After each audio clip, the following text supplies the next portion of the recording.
Eh bien salut tout le monde, c'est Flo Nocado, j'espère que vous avez la forme. Alors aujourd'hui on va voir les meilleurs microphones USB niveau rapport qualité-prix, que ce soit pour YouTube ou pour Twitch.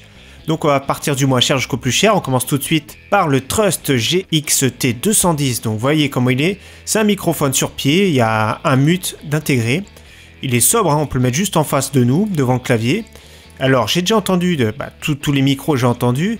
Et celui-ci, il a un son assez propre, il n'a pas de son parasite, il est vraiment agréable, il est vraiment surprenant pour moins de 20 €. Donc voilà, je mets tous les liens en description bien sûr et on va monter petit à petit en gamme. Donc le suivant que je recommande ici maintenant, c'est le Samsung Go Mic. Donc l'USB, c'est un tout petit, on peut le mettre, il y a un système d'attache qu'on peut mettre au-dessus du son PC portable par exemple. Alors il a deux directivités possibles, c'est soit cardioïde, c'est-à-dire que le son qui va capter juste en face, comme un micro classique, ou omnidirectionnel. Donc il y a un switch de position omnidirectionnel, c'est qu'il va capter le son dans tous les sens. Donc un petit switch sur le côté, il se branche bien, vous voyez, par USB.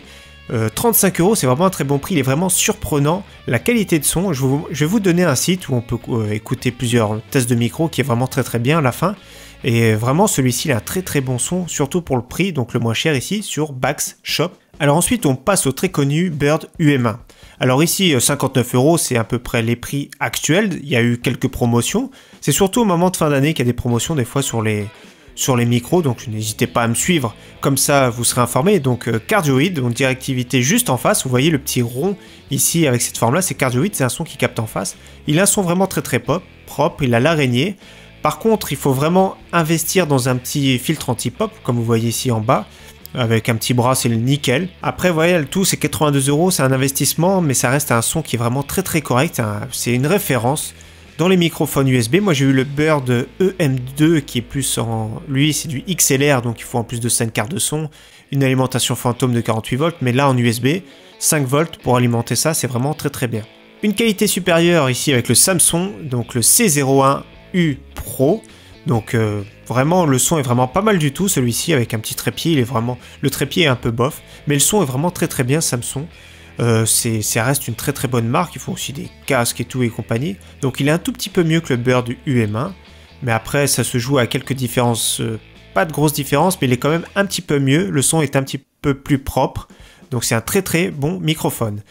Ensuite on passe au suivant, donc ça, celui-ci, c'est le mien, le Rode NT USB, donc c'est celui que je parle actuellement avec, donc vous pouvez voir ce que ça donne. Donc c'est quand même, après, vous voyez, je l'ai acheté le 24 février, donc c'est quand même, là, c'est une gamme au-dessus, c'est un sacré budget, 140 €, mais voilà, il y a le filtre anti-pop qui est intégré, il y a un trépied qui est assez lourd, vous le posez, c'est vraiment un microphone qui est assez robuste, il y a un retour microphone qu'on peut mettre dessus, donc vous voyez la qualité. Franchement, moi j'aime beaucoup ce microphone, j'ai hésité beaucoup avant de l'acheter, mais voilà, je me suis arrêté sur celui-ci et franchement je regrette pas du tout. En plus de ça, il est très fiable, il bouge pas, nickel franchement. Donc j'ai hésité justement avec celui-ci que je vais vous montrer tout de suite, l'Audio Technica AT2020 USB+. Donc pourquoi j'ai hésité? Alors celui-ci fournit un son un petit peu encore de meilleure qualité. Alors 148 €, bon 4 € de plus, donc c'est le même prix on va dire. Mais pourquoi j'ai pas pris déjà celui-ci? Déjà il n'y a pas de filtre anti-pop, le trépied il est de basse qualité. Mais seulement le problème, c'est que oui, le son final qui sort est vraiment très bien, mais il capte un peu trop les bruits aux alentours. Déjà avec le mien, quand je joue, quand je fais des gameplays commentés, on entend le bruit un petit peu de souris, clavier, c'est pas trop agréable pour celui qui écoute, mais celui-ci c'est encore pire. Alors si vous faites simplement des voix off, celui-ci va être top, donc franchement l'Audio Technica ça va rester une référence. Sinon, moi perso je vous conseille, si vous avez le budget, le Rode NT USB comme j'écoute actuellement. Donc n'hésitez pas, je vous mets le lien de la chaîne Podcastage en description. Alors là, il teste un anglophone qui teste vraiment tous les micros, mais bon, on s'en fout de la langue, moi je comprends pas l'anglais, mais l'écoute c'est important. Donc il a testé beaucoup de microphones, beaucoup aussi d'interfaces audio USB, donc n'hésitez pas, moi j'ai trouvé la plupart des sons à l'écoute sur sa chaîne, donc n'hésitez pas à checker.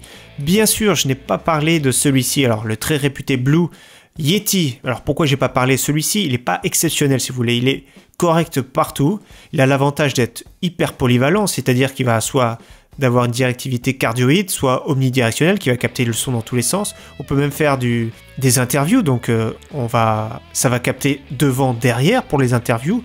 Il est assez massif en plus. Et il est très cher, je trouve, 140 €. Alors si vous avez décidé de prendre celui-ci, le Blue Yeti, ne l'achetez surtout pas maintenant. En fin d'année, souvent comme je l'ai dit tout à l'heure, il y a des promotions, il va tourner plus dans les 80-90 €. Donc c'est à ce moment-là que vous l'achèterez. Mais là, actuellement, je trouve que c'est pas un bon rapport qualité-prix pour ce prix-là. Donc attendez la fin d'année si vous êtes arrêté celui-ci, si vous avez besoin d'un microphone qui est un peu plus polyvalent.